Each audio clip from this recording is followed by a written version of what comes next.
Outsourcing ఉద్యోగులందరికీ నమస్కారం. నా పేరు దుర్గం శ్రీనివాస్. నేను తెలంగాణ అవుట్సోర్సింగ్ జేఏసీ రాష్ట్ర జనరల్ సెక్రటరీగా పనిచేస్తున్నాను.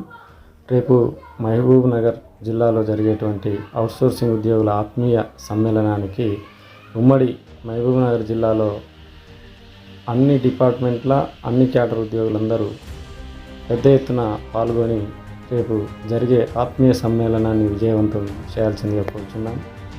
ఈ ఆత్మీయ సమ్మేళనానికి ముఖ్య అతిథులు గౌరవనీయులు స్థానిక ఎమ్మెల్యే ఎన్ఎం శ్రీనివాసరెడ్డి గారు, అదేవిధంగా planning board chairman vice chairman గౌరవనీయులు చిన్నారెడ్డి గారు, మరియు ఎమ్మెల్సీ కోదండరామ్ గారు, మరియు మన రాష్ట్ర జేఏసీ రాష్ట్ర నాయకత్వం కూడా పాల్గొంటుంది. కాబట్టి పెద్ద ఎత్తున అవుట్సోర్సింగ్ ఉద్యోగులు పాల్గొని రేపటి ఆత్మీయ సమ్మేళనాన్ని విజయవంతం చేయాల్సిందిగా కోరుచున్నాము.